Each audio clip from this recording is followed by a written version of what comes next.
And how does this now relate to your latest residency at the Gropius now in Berlin? Because there you also dealt with the matter of honey and bees. Yeah, so I was invited to be the first digital artist in residency during the pandemic, actually.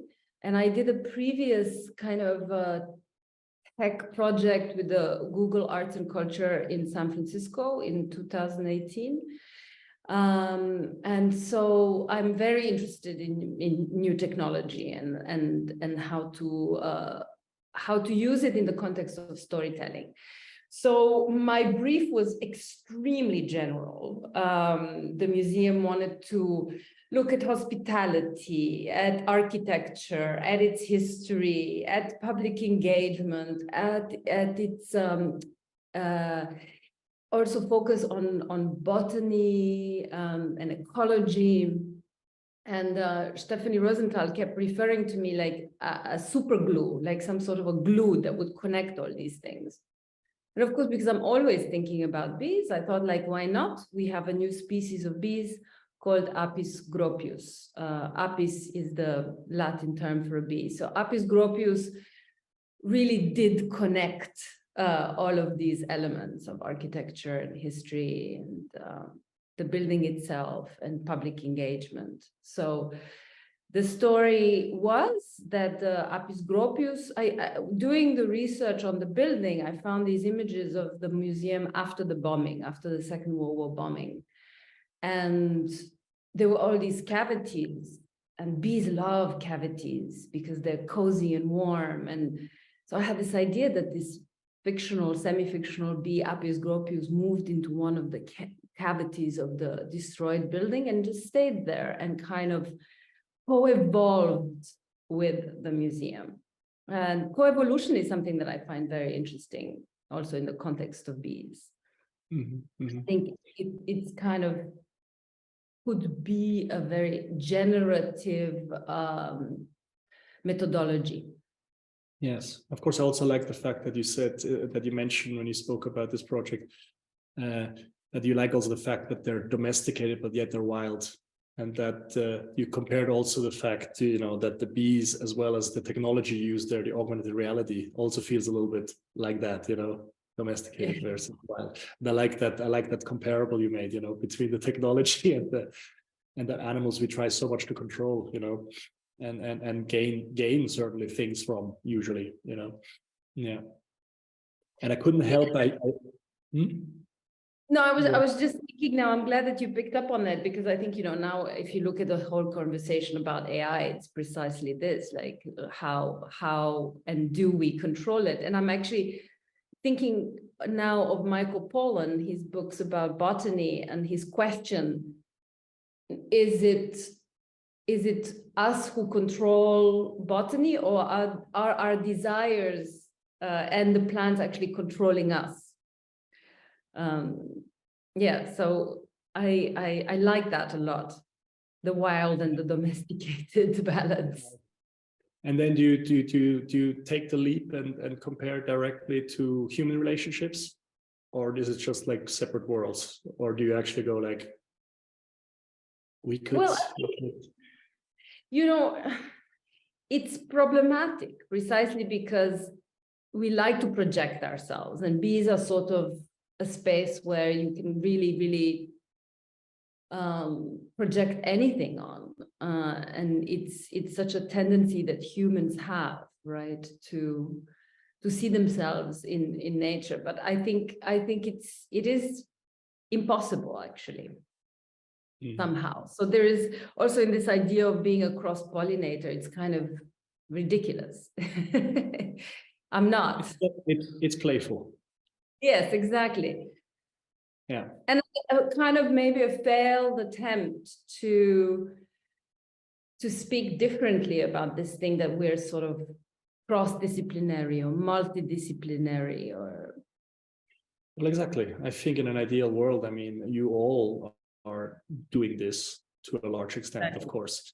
It's just very nice that you kind of sharpen certain terminology and one area becomes more protest-like and one might be more poetic or one becomes more sexy. I think it's nice to gear these definitions into certain directions, which is very nice, And just before we change, I just had to quickly mention, I stumbled over this piece you did, Porcupine for Tent, Quintet, Bows and Elbows.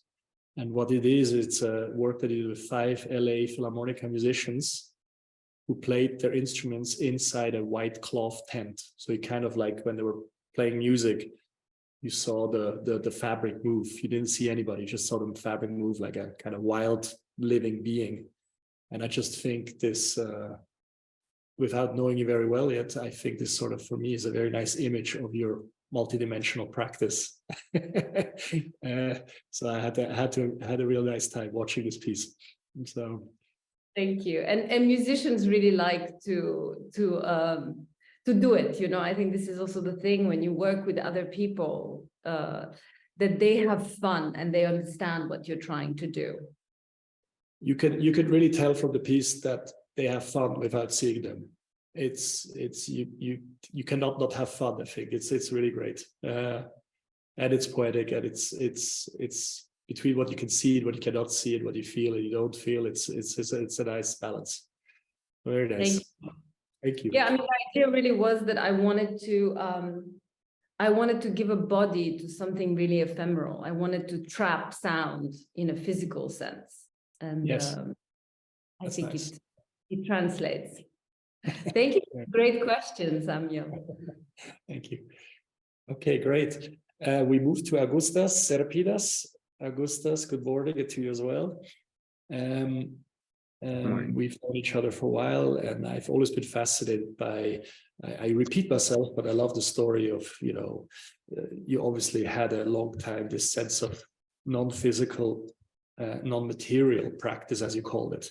And when I first met you a few years ago, you always, you know, you had this kind of story in your backpack of how you, when people visit you in Vilnius, you bring them down a hidden sewer and it goes into kind of a hidden nature part. And inside that huge sewer tunnel or outside or nearby, you speak to these people about your practice and your work. You don't bring them to your studio. You sort of deny them to access your studio.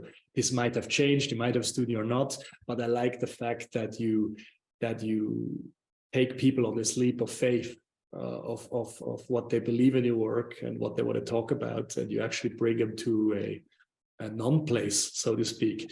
And but besides that, what I like is, of course, the fact that you try to say with this, or that's at least my opinion, that you try to speak about very real things, physical things, human things, but without attaching them necessarily to a particular project. And that you're mainly interested in also how communities and the kind of human behavior works. And one of the works I would love you to say something about is also this Blue Pen project at the David Dale Gallery that you showed as part of the Glasgow International a few years ago.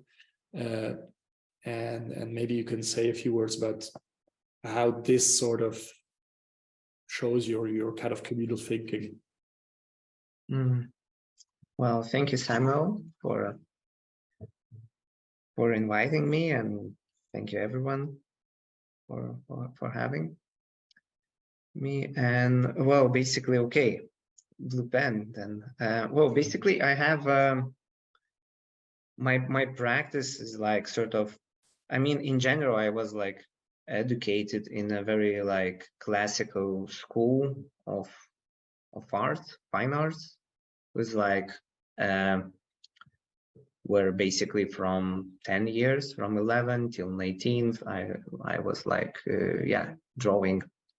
Then I was in this casting and I don't know, painting, and then with all that, I entered art academy in my hometown in Vilnius, in Lithuania, and continued like successfully doing that till a certain point when I just suddenly like realized like I just don't have any relation with what I do, and basically and I dropped it like that in one sort of just day, everything I learned, like and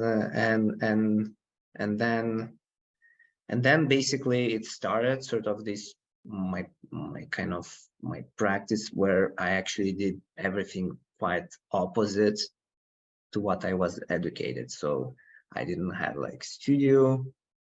So my studio was like this pipe in, yeah, it was like a hammock in the sewage pipe in Vilnius. It was like a meeting space basically, and where actually not all people would enter it. So it was sort of a, not like, yeah, like a sort of a filter. And then so when you have that kind of approach, it's like I always had this, either I do it through, started through this organizing a space somehow, like or like I would make some kind of secret spaces, or like some kind of, I don't know, tea rooms, like or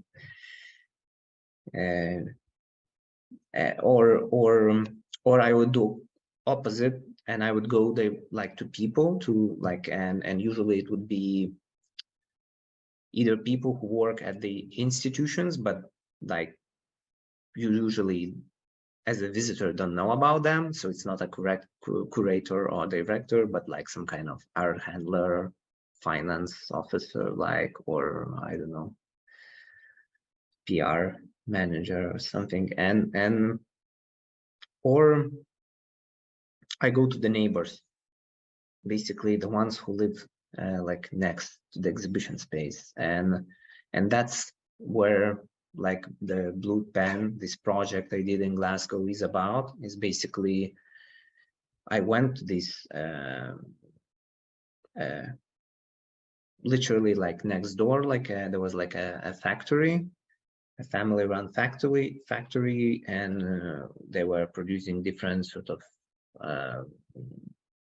structures for walking around, like different bridges, support structures, fire exits, stairs, and basically it was around more than 100 years old and was passed through like grandfather to his son, and like it's kind of, yeah, this kind of little company. And I talked with them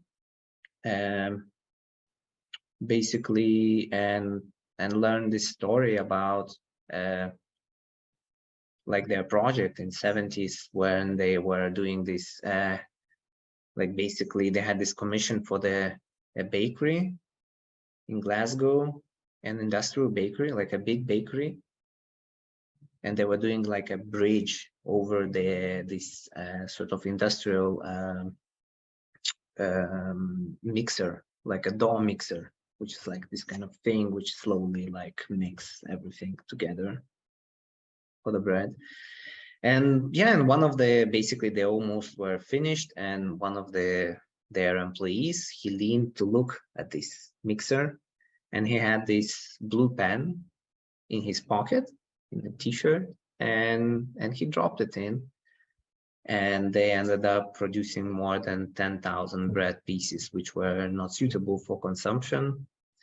And for them, it was sort of like a hit it was like a hard sort of call for them, and they lost this big client, and they needed to reimburse everything. And basically, so I kind of, yeah, like departed from that, and I basically I ordered, since they are neighbors and they can produce, I mean, I ordered sort of like a structure I designed, and I asked a local baker to make this blue bread, and I placed on it. And basically there was some other things I borrowed from them, or I ordered to make.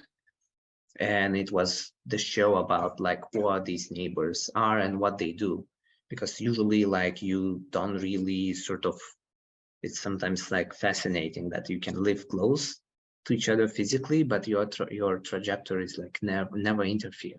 And I like that sort of, when I do a project like that actually after it's like finished and like the show is gone, the works are deinstalled, this relation which you force basically to happen through exhibition, it stays in a way afterwards as well. Sort of, it has this potential, at least they will say hi to each other for sure. And I like so this also. Yeah.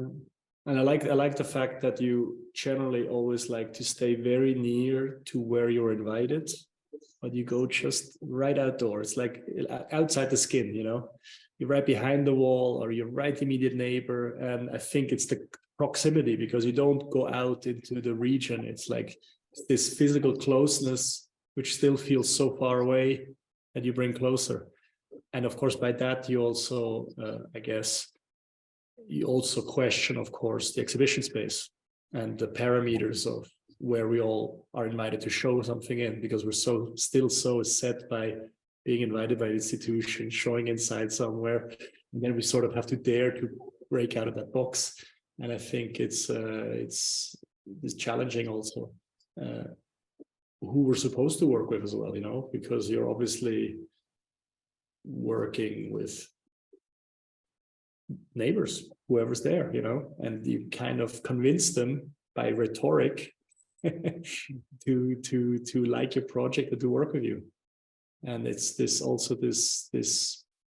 what maybe some general audience doesn't see, what I find fascinating is also seeing then how people are being won over. And I guess all of you here have this experience, you know, you make a pitch and you win somebody over to tell your story and to tell a larger story, and to be able to witness this and maybe sometimes even document it and show it, I think is a very powerful tool when we speak about artists and communities, because it's obviously also breaking out of our own niche in the art world, you know, or whatever worlds we are in, you know, and again, coming back to this cross-pollination and having a neighbor who might be working in chemistry and have nothing to do with it and be suddenly involved in what we're doing. And I think this is a great trait that you all have in different capacities. Yeah, but of course with the blue pen is also what's also nice is I thought a very beautiful sculpture at the end. You know, there's a large table with a series of same-shaped blue breads sort of lined up, and it was kind of this very bizarre piece in a way, because obviously it looked like food, but it was tainted. Yeah, and it was clear that it was like something to look at and not anymore ingest. So it was kind of this weird dichotomy between